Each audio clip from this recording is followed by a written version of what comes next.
el versículo 6, el capítulo 6, el verso 6. Capítulo 6 de Segunda de Samuel, el verso 6 en adelante. Dice así la palabra del Señor. Cuando llegaron a la era de Nacón, Usa extendió la mano al arca de Dios y la sostuvo porque los bueyes tropezaban. Y el furor de Jehová se encendió contra Usa, y lo hirió allí Dios por aquella temeridad, y cayó allí muerto junto al arca de Dios. Y se entristeció David por haber herido Jehová a Usa, y fue llamado aquel lugar Pérez Usa hasta hoy. Y temiendo David a Jehová, aquel día dijo: ¿cómo ha de venir a mí el arca de Jehová?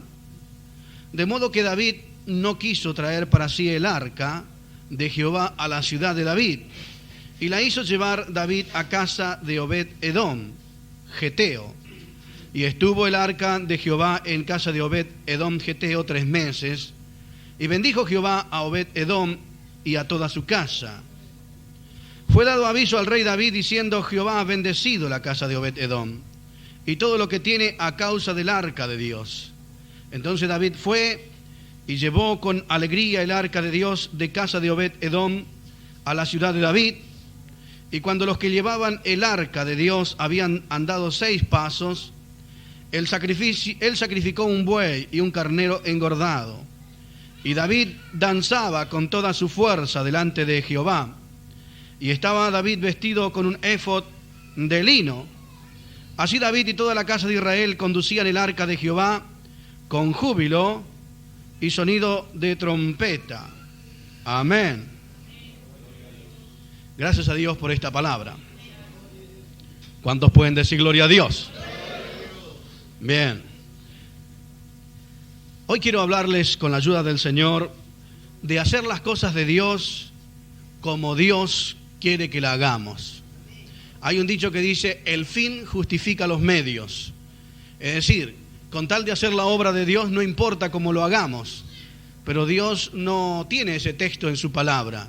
Dios quiere que hagamos su obra, pero que además lo hagamos de la manera que Él quiere que la hagamos. Es decir, no de cualquier manera. Dios en su palabra nos ha dejado enseñanzas específicas, precisas, concretas, de cuál es su voluntad, lo que debemos hacer y la manera en que lo debemos hacer. El pueblo de Israel se encontraba en este momento en el cual hemos leído este pasaje, el momento en el cual se vive esta secuencia, es justamente una época cuando el arca de Jehová estaba en tierra filistea, en tierra de los paganos, a causa de la desobediencia del pueblo de Israel, de su pecado, de su rebelión contra Dios. El arca de Jehová, el arca del pacto, era el símbolo de la presencia de Dios. En aquel tiempo Dios le había dado una señal visible de dónde su gloria habría de moverse, y esto siempre tenía que estar bien guardado, protegido, y era la señal de que Dios estaba en medio de su pueblo. Cada vez que el pueblo marchaba, los sacerdotes llevaban, los levitas cargaban el arca, y era como una seguridad, como un símbolo, como algo que le manifestaba a ellos que no había ningún problema porque Dios estaba con su pueblo. Ahora llegó el tiempo de Samuel, cuando ustedes habrán leído que no había palabra de Dios con frecuencia en la tierra, no había palabra de Dios, escaseaba la palabra de Dios. Había una apostasía en medio del pueblo. Los pueblos comenzaban a pedir rey cuando Dios nunca quiso que tuvieran rey, porque Él quería ser el rey de ellos. El pueblo de Israel comenzó a asociarse con otras naciones vecinas, y en la casa de Dios el sacerdote Elí tenía unos hijos que comenzaban a abusar del servicio a Dios, de tal manera que ellos sustraían de las ofrendas y exigían por la fuerza lo mejor para ellos, antes de ser dedicado inclusive a Dios. Con mucha frecuencia la Biblia dice que estos hijos de Elí hacían lo malo ante los ojos de Dios, y a Dios les desagradaba, y el pueblo todo se quejaba y murmuraba a causa de esta actitud. Además dice que ellos pecaban con las mujeres que estaban destinadas a guardar en la casa de Dios el lugar santo, con las mujeres que estaban ahí para velar a donde estaba el arca de Dios. Así que, hermanos, era grande la maldad, y dice que Elí ya estaba un poco viejo y pesado, dice la Biblia, y permanecía allí muy tranquilo, sin llamarle fuertemente la atención a sus hijos, sino que el reto que le daba era muy flojo. Él no los amonestaba, él no los disciplinaba, él ya no tenía fuerza de autoridad como para detener este estado de cosas, y lo único que hacía a la postre era hacer la vista gorda ante lo que estaba mal, y esto desagradó en la presencia del Señor. Acá quiero señalar un puntito, hermanos. Nosotros como pueblo del Señor tenemos a veces la necesidad y la obligación y la responsabilidad de amonestar a aquellos que andan incorrectamente en la obra del Señor, a aquellos que van camino a caer, a una caída, a una catástrofe, a algo malo. Nosotros tenemos el deber de decirle: mira, hermano, así no son las cosas de Dios, hay peligro, tenés que corregirte, tenés que arreglar tu vida. Es probable que lo que vamos a cosechar cuando amonestamos a un hermano sea incomprensión. Alguno dirá: vos que te metés en mi vida, ¿quién sos vos? ¿Sos juez acaso? Pero, hermano, nosotros tenemos el deber de hacerlo muchas veces, pero con temor y temblor, con amor, con cariño en el Señor. Porque lo peor que hay es que después, cuando el hermano cayó, hay muchos que dicen: yo sabía, yo me parecía, el Señor me mostraba. ¿Y por qué no le dijo antes? ¿Y por qué no le amonestó? ¿Por qué? La Biblia dice: sepa que el que haga volver al pecador del error de su camino, salvará de muerte a un alma y cubrirá multitud de pecados. Así que nosotros somos responsables, hermanos, de amonestar a aquellos que van por caminos incorrectos en el camino del Señor, los que van equivocando el rumbo. Y, hermanos, llegó el momento cuando los filisteos vinieron a través de una guerra. Elí murió cuando la noticia llegó de que el arca había sido tomada cautiva por los filisteos. Era algo terrible. Los hijos de Elí murieron en aquella batalla y quedó un caos total. Se cumplía la palabra profética que Dios mismo había hablado a través de Samuel aquella noche, cuando Dios llamó a Samuel, y Samuel no entendía la voz de Dios, hasta que por fin Elí le dijo: si escuchas que te llaman en la noche, dile: habla, Señor, porque tu siervo oye. Samuel, un niño todavía, le dijo esta palabra, y Dios comenzó a hablar con Samuel, porque había sido un niño íntegro. Porque en medio del caos, de la apostasía, de la tibieza espiritual, de la odisea, podríamos decir así, siempre habrán algunos que se mantendrán firmes, obedientes, celosos a la voz del Señor. Escuchamos con frecuencia: la iglesia está en este tiempo en una gran apostasía, en mucha maldad. Pero, hermano, eso no debe justificarnos a nosotros para ser tibios. Podemos ser consagrados, santos, limpios, puros, y estar llenos del poder del Espíritu Santo. Aunque todo se derrumbe, Dios puede mantenernos firmes. Y, hermanos, el arca fue llevada cautivo a la tierra de los filisteos, y Israel quedó mucho tiempo. Las consecuencias del reinado de Saúl fue terrible para Israel. La forma en que culminó su carrera como rey. Ahora le tocaba reinar al rey David. Y allá en la tierra de los filisteos, el arca de Jehová se estaba defendiendo, por así decirlo, porque cuando pusieron el arca en el templo de Dagón, que era el dios filisteo, cuando fueron a la mañana encontraron que a Dagón estaba caído por tierra, hecho pedazos, había caído postrado ante el arca de Jehová, como mostrando Dios que era más poderoso el arca, el símbolo de la presencia de Dios, que cualquier dios, que no era por causa del Dios de ellos que habían triunfado, sino por causa de la rebelión de Israel. Algo más tenemos que señalar, de que vino una pestilencia terrible en todos aquellos pueblos, porque no eran dignos tampoco de tener semejante tesoro, símbolo de la presencia del Señor. Hermanos, hay una cosa que tenemos que entender. Dios muchas veces da rienda, como quien dice, da soga, deja que las cosas suceden, y parece que nunca va a actuar, pero Dios llega un momento en que dice basta, y detiene todo aquel estado de cosas, como cuando Belsasar tomó los vasos de oro que eran consagrados a Dios. Hasta que él no usó esos vasos, todo parecía que Dios le permitía. lo dejaba, todo andaba bien, no pasaba nada.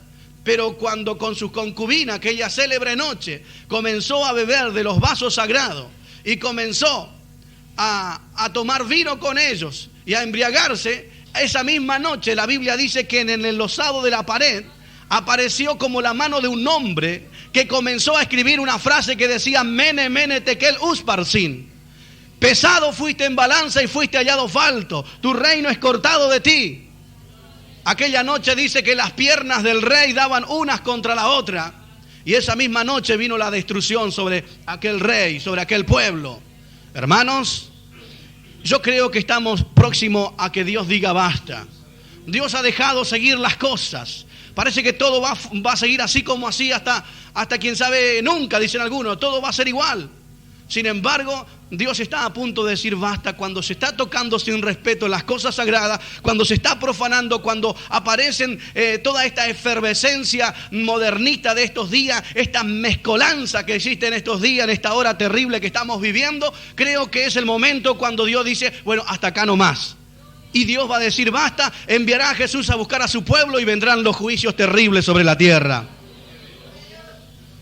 Ahora, hermanos, los filisteos, por causa de la pestilencia, tomaron el arca de Jehová ya incapaces de seguirla teniendo en su vida, en su pueblo quiero decir, y pusieron el arca de Jehová, consultaron a los brujos de su pueblo, a los que tenían entendimiento del ocultismo, digamos así, y ellos opinaron que lo correcto era hacer un carro nuevo, unas vacas también que fueran nuevas, digamos así, ponerle el arca sobre ese carro nuevo y de esa manera desplazar hasta Jerusalén el arca. David, cuando comenzó a reinar, quiso traer el arca, pero cometió un error. El error de aceptar el método de los filisteos para traer el arca. Dice la Biblia que cuando aquel carro venía, llegó un momento, parece ser que en una bajada, que los bueyes como que tropezaban. Y había un hombre de Dios allí muy bien intencionado, que se llamaba Usa, que cuando vio que el arca se movía para acá y para allá, extendió su mano para querer sujetarla. Y fue en ese momento cuando Dios lo hirió, y es como si hubiera tocado un cable de alta tensión y quedó fulminado, murió. Y David se asustó, dijo: ¿qué hemos hecho? ¿Qué es esto? No es cualquier cosa, acá hay un error. Se perturbó David.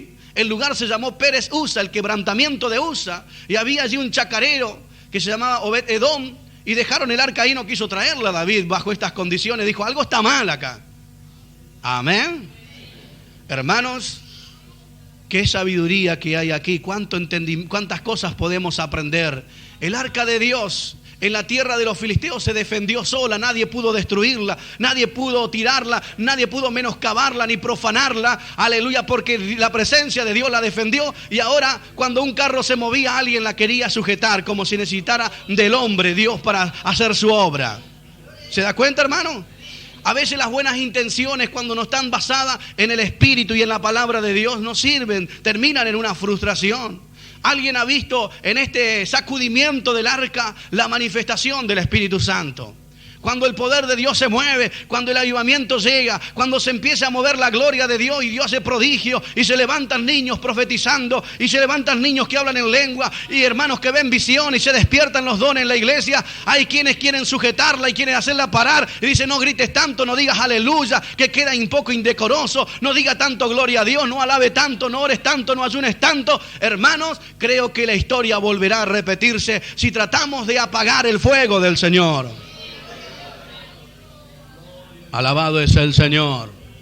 Creo que Dios quiere sacudir a su iglesia en estos días. Creo que Dios quiere que se mueva la obra del Señor. Hermano, ¿y quién podrá ser aquel que levantará su mano para decir que no? Aleluya. ¿Cómo le irá a la tal persona? Creo que Dios puede enviar un gran avivamiento estos días, y lo está enviando ya sin dudas. Pero dejemos que todo se sacuda, que se mueva, hermanos. Bendito sea Dios. Ahora, acá hay algo interesante. Si usted lee el capítulo 6, del versículo 1 hasta el 11 de este segundo libro de Samuel, uno descubre que en la primera parte de la Biblia generalmente dice: David intenta llevar el arca. Pero después del 12 en adelante, dice, David ahora sí trae el arca. Una cosa es que intentemos llevarla y otra cosa es que la llevemos. Amén.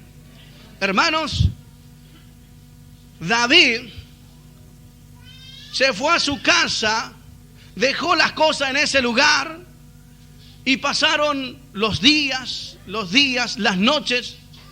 Y escuche con cuidado. Yo creo que David por las noches decía, Señor, ¿qué pasó? ¿En qué fallamos? ¿Cuál fue el error nuestro, Señor? Señor, hemos fracasado. Un hombre ha muerto. Señor, no estoy tranquilo. Señor, nos hemos olvidado algo. Señor, ¿dónde está nuestro error? ¿En qué hemos cometido esta equivocación? Queríamos hacer el bien. Tú sabes que teníamos buenas intenciones, Señor. ¿Por qué? Y yo creo que una de esas noches vino la revelación de Dios sobre el siervo de Dios. Y comenzó a tomar el libro de Moisés. Aleluya. Y encontró el lugar que decía, aleluya, que cada vez que el arca debía ser trasladada, no podía tocarlo cualquier incircunciso, ni tampoco podía llevarse en carro ni en ninguna otra cosa. La única manera de trasladar ese arca, el pueblo del Señor, era cuando los levitas, consagrados, con ornamentos sagrados, limpio y santificado en la presencia de Dios, tomaran aquellas varas de acacia que estaban revestidas en oro, la cargaran sobre sus hombros, contaran 6 pasos, hicieran un sacrificio y luego sí comenzaran a marchar. Habían órdenes precisas. Aleluya. Hermanos, es probable que muchas veces fracasemos. Reiteradas veces, a veces fracasamos en la obra del Señor, pero debemos ir aprendiendo de los fracasos. David aprendió de este fracaso. Él no se quedó tranquilo. Él no volvió a cometer el mismo error. No, investigó, indagó, examinó las escrituras y Dios le reveló dónde, en qué consistía el error. Aleluya. A veces me encuentro con algunos jóvenes, le digo, ¿cuántos años? 5 años en la iglesia. Dice, pero pastor, yo no sabía que esto estaba mal, que era pecado delante de Dios. Pero yo no sabía que esto era así, que a Dios le gustaban estas cosas. A veces, lamentablemente, hasta algunos pastores, líderes, maestros, no saben, ignoran las cosas, las verdades de Dios.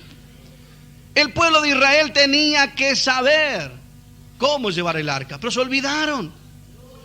Lo pasaron por alto, innovaron, cambiaron las formas, los métodos, y Dios nunca cambia. Dios permanece inalterable, como fue ayer, será hoy y hasta que Cristo venga.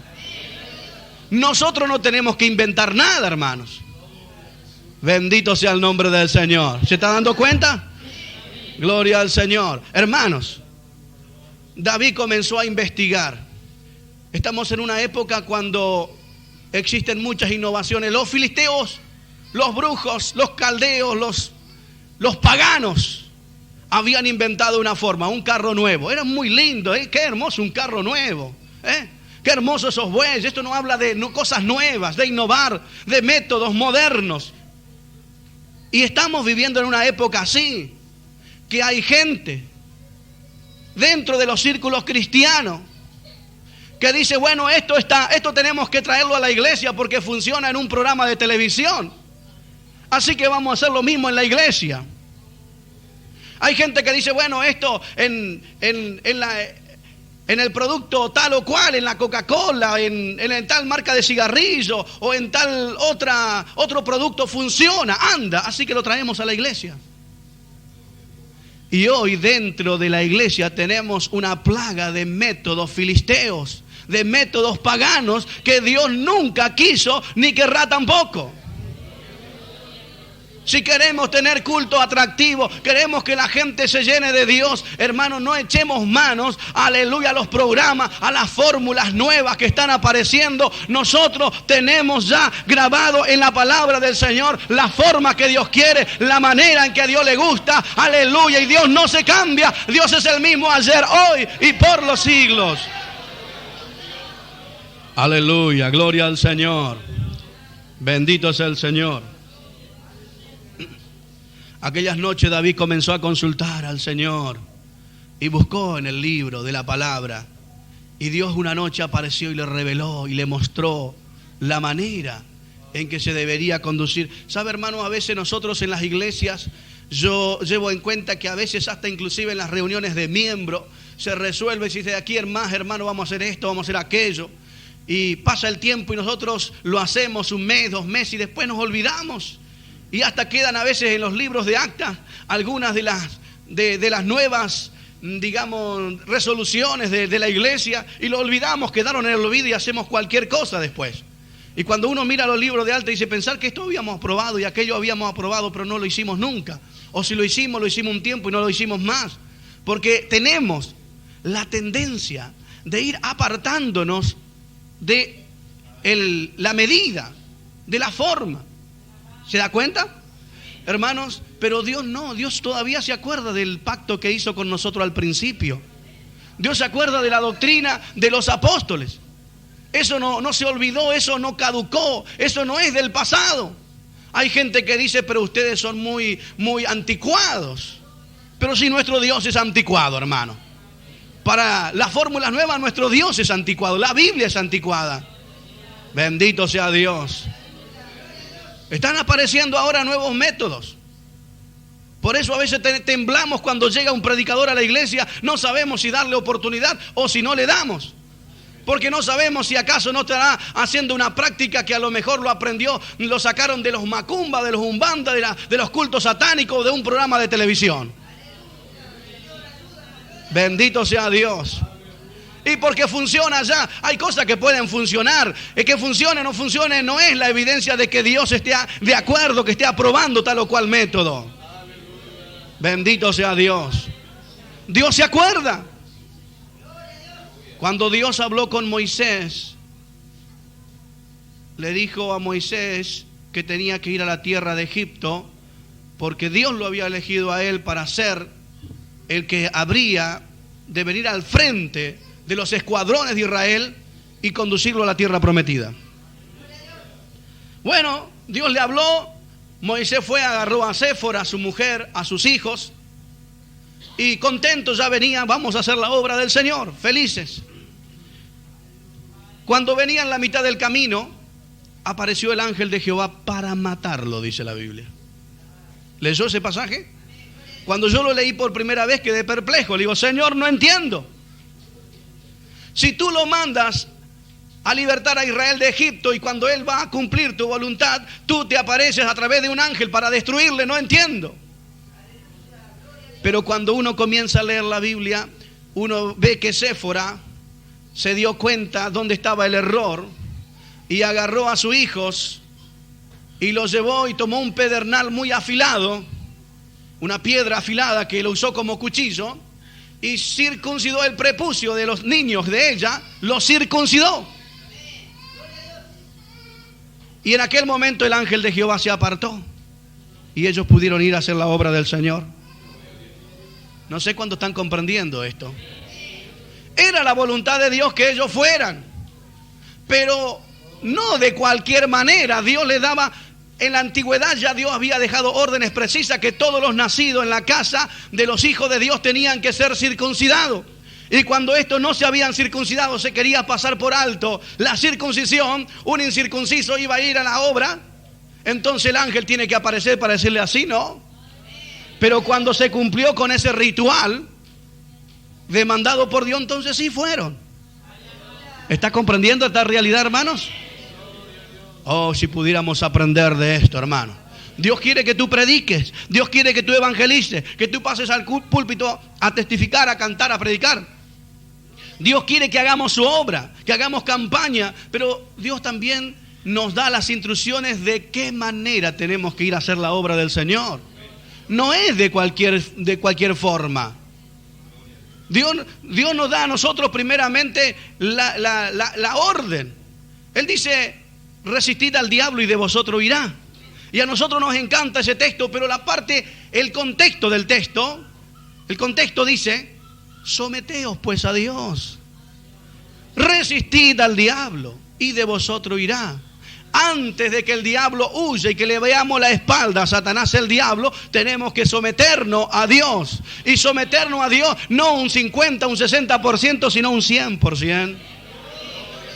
Nuestros ojos, nuestra boca, la lengua nuestra, nuestro bolsillo, nuestros pies, nuestras manos tienen que estar sometidos a Dios. Cuando alguna área de nuestra vida todavía le pertenece a Satanás, el diablo, o todavía está en Egipto, todavía está en el mundo, todavía suspira y desea las cosas temporales de pecado de esta tierra, entonces nosotros todavía no estamos aptos para ministrar, para hacer la obra del Señor. Jesús le dijo: id por todo el mundo y predicad el evangelio a toda criatura, y estas señales seguirán. Ustedes saben el texto.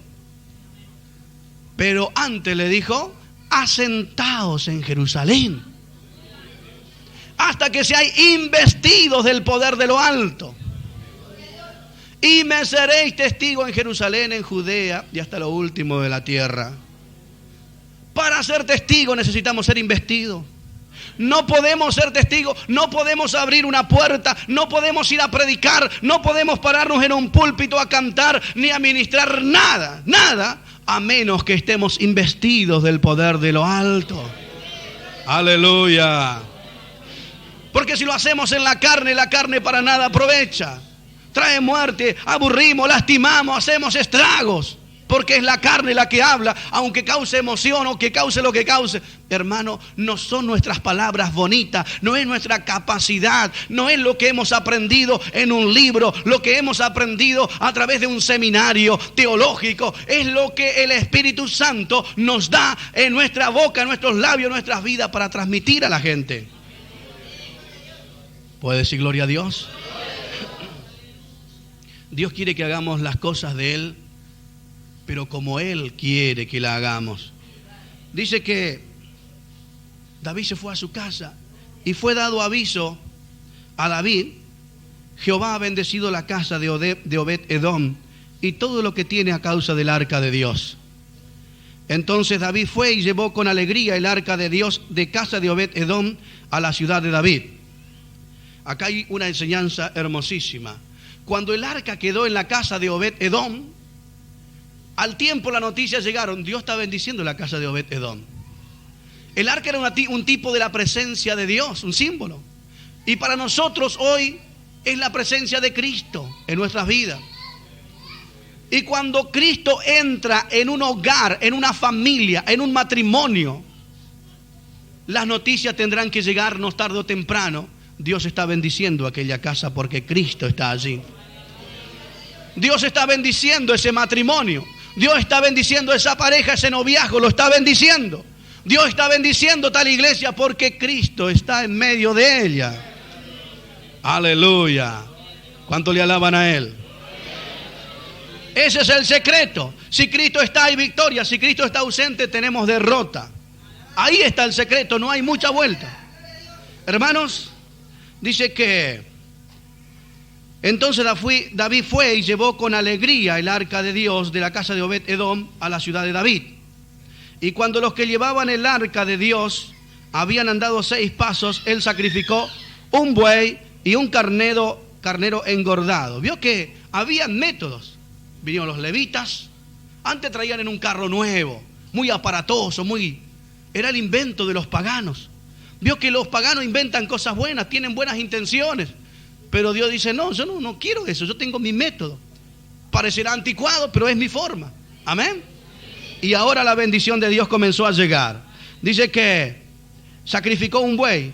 Y no puede haber verdadera victoria a menos que haya sacrificio en nosotros. Y el sacrificio fue un buey engordado, un carnero engordado. David danzaba con toda su fuerza delante de Jehová. Y estaba David vestido con un éfod de lino. Acá hay también una enseñanza. Generalmente yo digo que la danza carnal no es la voluntad de Dios. Si yo les digo esta noche: hermanos, parémonos y vamos a poner un poco de música y vamos a saltar, y vengan hermanitas jóvenes acá arriba y saltemos, hagamos esa ¿cómo se llama? La tarantela acá arriba. Yo sé que a algunos le causa gracia, pero en algunas iglesias se está haciendo. Hermano, lo de Dios es alegría, así que bailemos todo y palmemos y hagamos el trencito y cuantas otras cosas. Estoy en contra de eso porque es en la carne. porque es alegría similar a la que practicábamos cuando estábamos en el mundo. Es simplemente carne. Pero creo que hay una danza espiritual. Creo que si el Espíritu Santo desciende sobre tu vida y te llena de tal manera, no solamente tu espíritu estará vibrante y tu alma, sino que aún tu cuerpo se sentirá la presencia del Señor. Abashaya seama. Urrakala hama yansa hiama. Gloria a Dios. Qué lindo es ver un muchacho sacudiéndose bajo el poder de Dios, una hermana estremeciéndose en la presencia de Dios. Aleluya. Pero no en la carne, hermano, en el Espíritu Santo del Señor. Esto no lo puedo generar yo, no lo puede generar usted. Bendito sea Dios. Esto es algo que lo da el Espíritu Santo, que nos sacudimos, nos estremecemos en la gloria del Señor. Y es bueno que a veces cuando estamos medio oprimidos, aleluya, el diablo nos hace unos cercos alrededor nuestro, aleluya. Entonces comencemos a orar y a clamar y a movernos en la presencia del Señor. Yo creo que se van a romper muchas barreras, amén. Aleluya, gloria al Señor. Ahí venía David en el espíritu lleno del poder, danzando frente al arca. Dice que Milcal, la esposa de David, hija de Saúl, lo miraba por una ventana y lo menospreció en su corazón. Y dijo: qué vergonzoso lo que estás haciendo. Como el rey de Israel ahí está delante de todo el pueblo. Qué vergüenza, lo retó. Y dijo, David se enojó también. Y le dijo delante de Dios, que me ha puesto en lugar de tu padre, que me he puesto de esta manera. Y dice la Biblia que Milcal nunca jamás conoció varón, quedó recluida en una casa como si fuera una prisión para todo el viaje. Yo creo que esto nos enseña una lección. Tengamos cuidado, hermano, cuando hablamos de una manifestación del Espíritu Santo. No hablemos rápidamente, si nosotros no perdemos nada con no hablar. Tengamos cuidado cuando hay una genuina manifestación del Espíritu Santo, porque las hay. Y si no estamos seguros, no hablemos. Amén. Si a alguien Dios le toma en una lengua, le toma en otra, gloria al Señor. Ahora, lo que tenemos es el Espíritu Santo. Lo que somos pastores tenemos el deber de velar por el pueblo del Señor y de probar los espíritus si son de Dios. Porque muchos espíritus salieron por el mundo y ninguno es mudo. Todos hablan, quiere decir. Entonces, cuando uno dice, cuidado con esto, hermanita, cuidado con esto, hermano, esto no me gusta, no es porque no nos guste la manifestación del Espíritu Santo, sino porque el Espíritu Santo nos da testimonio de que alguna mezcla hay. Bendito sea Dios. Algo que no es de Dios hay. ¿Qué más quiere un pastor? ¿Qué más quiere un siervo de Dios? Que todos hablen en lengua, que todos profeticen, que todos canten en lengua y dancen en el Espíritu, si así fuera la voluntad de Dios. Me llenaría de gozo. Saltaría también como un becerro en la manada. Aleluya. Pero hermanos queridos, cuando tenemos la palabra y cuando tenemos el Espíritu Santo y la experiencia, en muchos momentos tenemos que decir, tenga cuidado con esas revelaciones, hermana. Hermano, tenga cuidado con esas manifestaciones. Corte este otro tipo de profecía o este tipo de cosas, porque no me parecen de Dios. Amén. Y tenemos que decirlo. Nos dolerá, pero no estamos ofendiendo a la persona, estamos ofendiendo a la manifestación, que a veces no es correcto, no es de Dios. Y cualquiera que conoce un poco la historia de la iglesia y de dónde nacieron tantas sectas, y bueno, fueron justamente por gente que escucharon voces. Gente que se le apareció un ángel y le dijo, de aquí en más tenés que hacer una religión así. ¿Sabía usted? Fíjese dónde nacieron los mormones, los solo Jesús, los testigos, nuevas revelaciones, voces que escucharon. Hermanos queridos, gente que no probó el Espíritu si era realmente de Dios.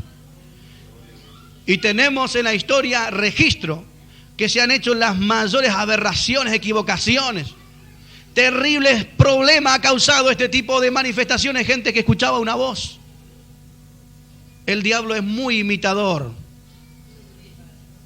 Sabe que cuando Cristo venga, levantará a su pueblo y aquí en la tierra van a haber tres clases de personas actuando. El anticristo, el anti-Espíritu Santo y el anti-Dios.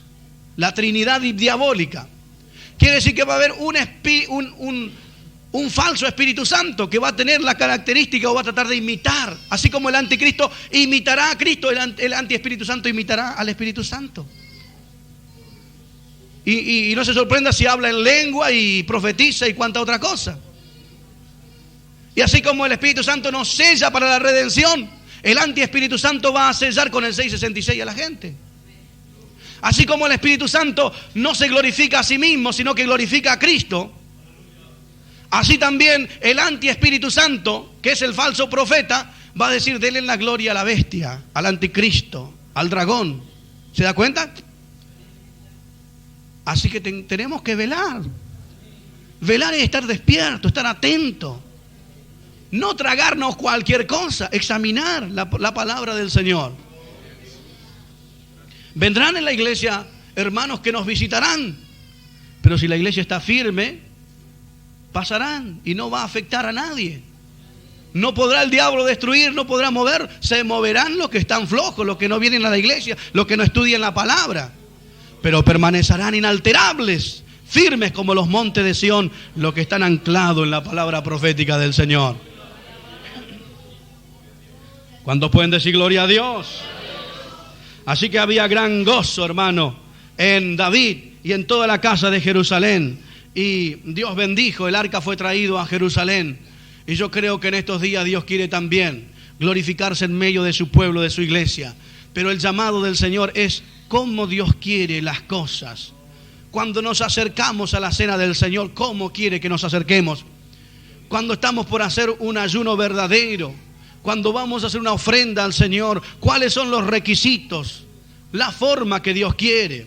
Hoy hay un oleaje terrible de nuevas formas, fórmulas que aparecen, extrañas. Hace poco me enteré de uno que bautizaba en la playa de Mar del Plata con un vaso de whisky en la cabeza.